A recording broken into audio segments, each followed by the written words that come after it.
श्री स्वामी समर्थ. श्री स्वामी समर्थ महाराजांचा जप करताना मनामध्ये मंत्र म्हणावे की मोठ्याने. अनेकांना प्रश्न पडतो की जप करताना तो मोठ्याने करावा की मनातल्या मनात. स्वामी समर्थांच्या मार्गात मानस जप, मनातल्या मनात केलेला जप सर्वात श्रेष्ठ मानला जातो. 2.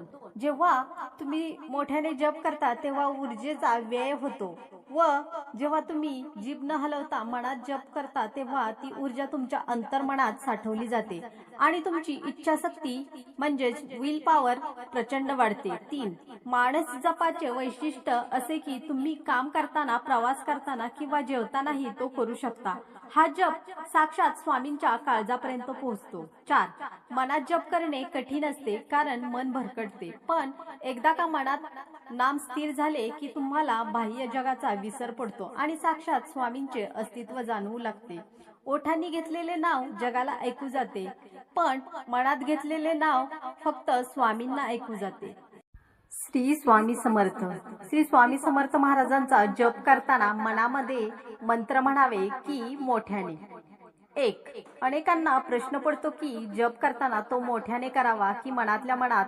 स्वामी समर्थांच्या मार्गात मानस जप, मनातल्या मनात केलेला जप सर्वात श्रेष्ठ मानला जातो. 2. जेव्हा तुम्ही मोठ्याने जप करता तेव्हा ऊर्जेचा व्यय होतो व जेव्हा तुम्ही जीभ न हलवता मनात जप करता तेव्हा ती ऊर्जा तुमच्या अंतर्मनात साठवली जाते आणि तुमची इच्छाशक्ती म्हणजेच विल पॉवर प्रचंड वाढते. 3.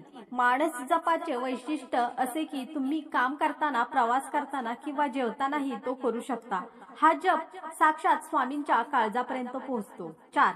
मनात जप करणे कठीण असते कारण मन भरकटते, पण एकदा का मनात नाम स्थिर झाले की तुम्हाला बाह्य जगाचा विसर पडतो आणि साक्षात स्वामींचे अस्तित्व जाणवू लागते. ओठांनी घेतलेले नाव जगाला ऐकू जाते, पण मनात घेतलेले नाव फक्त स्वामींना ऐकू जाते.